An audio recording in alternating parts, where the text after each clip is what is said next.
ফিরে আসলাম আপনাদের প্রিয় অনুষ্ঠান জীবনের গল্প নিয়ে। আমাদের ক্যামেরার সামনে দাঁড়িয়ে আছে এক অসহায় মেয়ে। তার কাছে জানতে চাই, আচ্ছা আপু, তুমি কেমন আছো? আলহামদুলিল্লাহ ভালো আছি। কেমন ভালো আছেন আছো না? আপনি? আলহামদুলিল্লাহ, আমরাও ভালো আছি। আবার তোমার নামটা, যেহেতু এর আগে একটা ভিডিওতে তোমার নাম জিজ্ঞাসা করেছে, তারপরে দর্শকের জানতে ইচ্ছা করে, তোমার নাম কি? মোসাম্মদ লিজা। মোসাম্মদ লিজা। তোমার জন্মস্থান? জন্মস্থান নওগাঁ জেলা।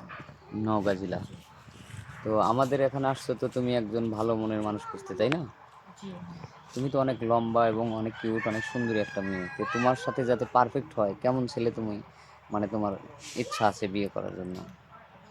যেহেতু আমি হাইটে লম্বা, তো আমি এরকম বলবো না, কারণ ইচ্ছে থাকলেও অনেক কিছু অনেক সময় হয় না। আর হচ্ছে জন্ম মৃত্যু দিয়ে আল্লাহ তাআলার হাতে। যদি বিয়ের কথাই বলেন, তাহলে আমার চেয়ে হাইটে শর্ট হলে প্রবলেম নেই। যদি বেশি শর্ট তখন একটু খারাপ লাগবে। সেই ক্ষেত্রে 5 ফুটের উপরে থাকতে হবে। পাসপোর্টের উপরে জি। থাকতে হবে, এটা হচ্ছে তোমার একটা ইচ্ছা বা তোমার একটা স্বপ্ন, যে হয়তো কোনো একজন মানুষ যদি হয়, যে প্রত্যেকটা মানুষের কিন্তু একটা স্বপ্ন থাকে যে আমি এতটুকু লম্বা, আমি এত সুন্দরী একটা মেয়ে, তো একটা সুন্দর না, স্মার্ট আমি ছেলে। এটা মনে করি না কখনো। মনে করো না, না? জি। তারপর স্বপ্ন থাকে না? তো আচ্ছা, এখন মনে করো যে তুমি তো 5 ফিট 8 ইঞ্চি লম্বা, তাই না? জি হ্যাঁ।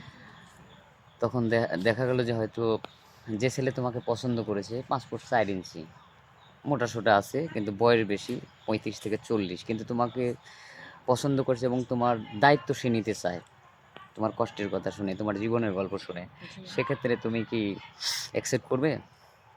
জি হ্যাঁ, করবো। করবে। কিন্তু তোমার কাছে মনে হয় যে একটু একটু হাইট হলে ভালো হয়, কিন্তু তারপরে কিছু করার নাই নাকি? আচ্ছা, এমনও হতে পারে যে তোমার ভিডিওটা দেখছে, দেখার পরে এমন এক ব্যক্তি তোমাকে পছন্দ করেছে বা আমাদেরকে নক দিয়েছে যে তার স্ত্রী আছে অসুস্থ, দ্বিতীয় বউ হিসেবে তোমাকে গ্রহণ করতে চায়। তুমি সেক্ষেত্রে কি করবে? তবেও আমার কোনো সমস্যা নেই, কারণ আমার এইটাই কথা যে যে আমাকে বিয়ে করবে সে হবে যথেষ্ট ম্যাচিওর, যে বুঝবে, হোক তার ওয়াইফ আছে বা চলে গেছে, কোনো প্রবলেম নাই, বা বয়সে বেশি, এক কথাই হচ্ছে একটা ভালো মনের মানুষ। ভালো মনের জি মানুষ। হ্যাঁ। মনে করো একজন ভালো মনের মানুষ তোমার, তোমার ইচ্ছার কথাই মনে করো, তোমার স্বপ্নটাই পূরণ হলো। এখন তুমি ওই স্বামীকে নিয়ে কোথায় ঘুরতে যাবে? তোমার এটা স্বপ্নের মানুষ হচ্ছে, তুমি পেয়ে আমি গেলে। বলবো তার ইচ্ছে, কারণ সে আমাকে বিয়ে করবে, দেন সে যদি যেখানে খুশি নিয়ে যেতে চায় আমি যাবো, মানে সমস্যা নেই। তোমার কোনো ইচ্ছে নাই, না, আমার স্বামী কোনো যদি ইচ্ছে নেই। ভালোবেসে যে কোনো জায়গায় নিয়ে গেলে তুমি স্বামীর সাথে যাবে। জি হ্যাঁ, এরকম। আচ্ছা, তোমার ভিডিওটা আমরা পাবলিক করব। এখন তো অনেকেই তোমার ভিডিও থেকে তোমাকে চাইবে, তো তোমার কোনো পার্সোনাল ফোন নম্বর থাকলে দিয়ে দাও। জি, কিন্তু আমার ফোন নাই, পার্সোনাল ফোন। জি। পার্সোনাল কোনো ফোন নাই? জি।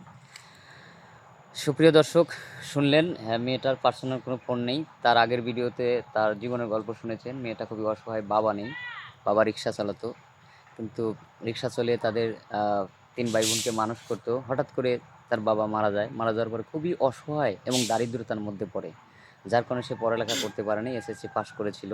জি। এখন খুবই কষ্টের মাঝে আছে।